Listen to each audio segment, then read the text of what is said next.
something just occurred to me. If there's a bunch of drugs that we are all relying on because of our health and habits that are in short supply, that means there's a level of control. And if a lot of our drugs are made overseas, or literally the drug companies have us,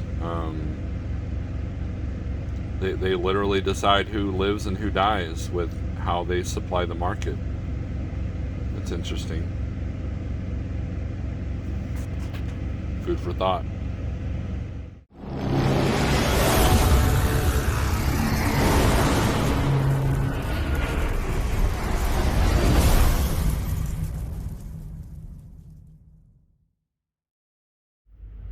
What's up?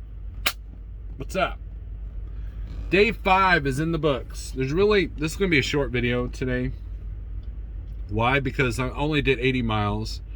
And this is how I started. So this morning I ate my pork, for my medication. I ate my pork that was left over from last night and a couple of eggs.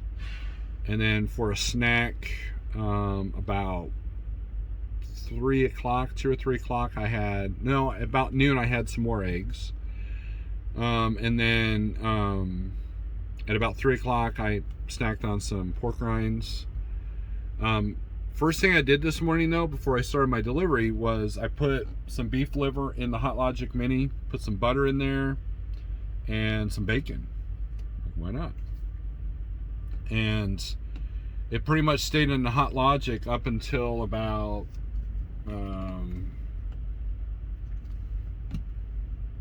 about an hour ago, about 7:30 p.m.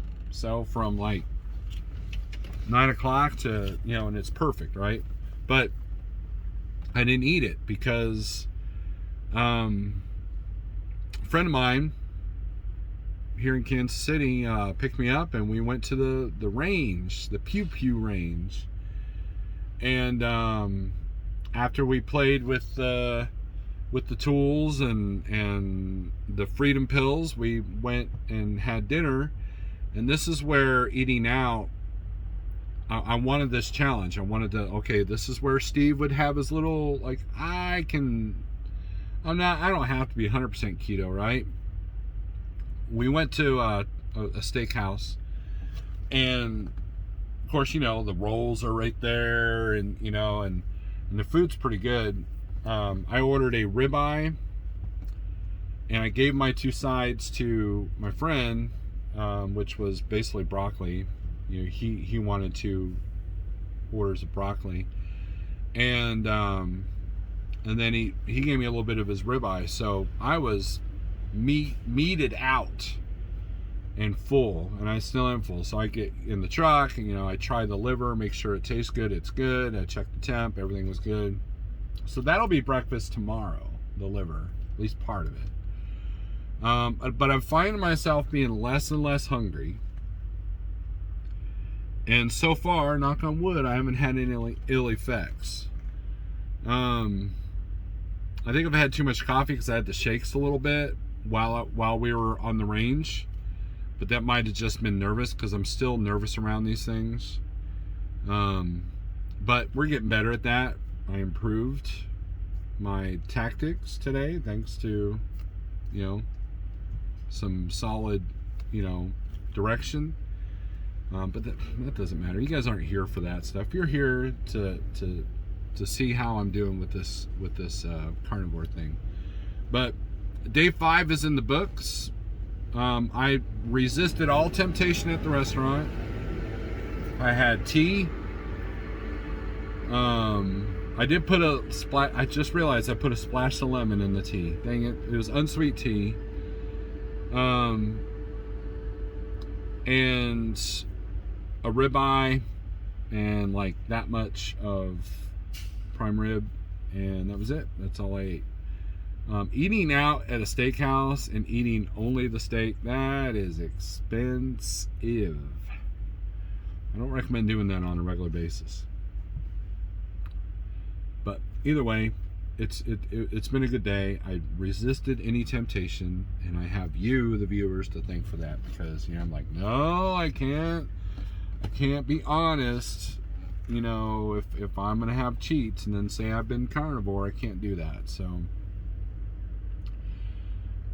but that's it. Day 5's in the books. It's Saturday. Tomorrow's Sunday. We got a straight through delivery tomorrow. So more than likely, I will probably throw the beef roast that I got in the oven in the Hot Logic Mini, and that'll be dinner tomorrow. So, but I find myself being less and less hungry. I haven't felt any ill effects. It seemed like first couple of days I was kind of ravenous a little bit, but the hunger is slowly subsiding. And so here's what you got to realize. If you're jumping into the carnivore and you skipped the keto step, it's going to be a little bit more of a challenge because you're not fat adapted. So your stomach's going to feel weird, your body's going to feel weird. You're going to go in carb withdrawals, which is where the keto flu comes from. That's what it actually is. It's sugar withdrawals. But if you've been keto for this long and for a certain amount of time, this will be a natural transition. Now, the question I keep getting from people is,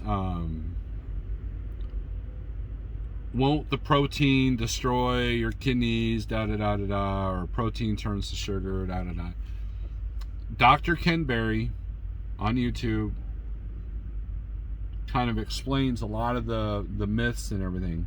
You do want to be more fat heavy on the carnivore. Number one, that'll help your hunger. And number two, you don't want too much protein anyways. But the ideal of carnivore is to you're eating smaller amounts of food, in my opinion. Some people are gorging themselves.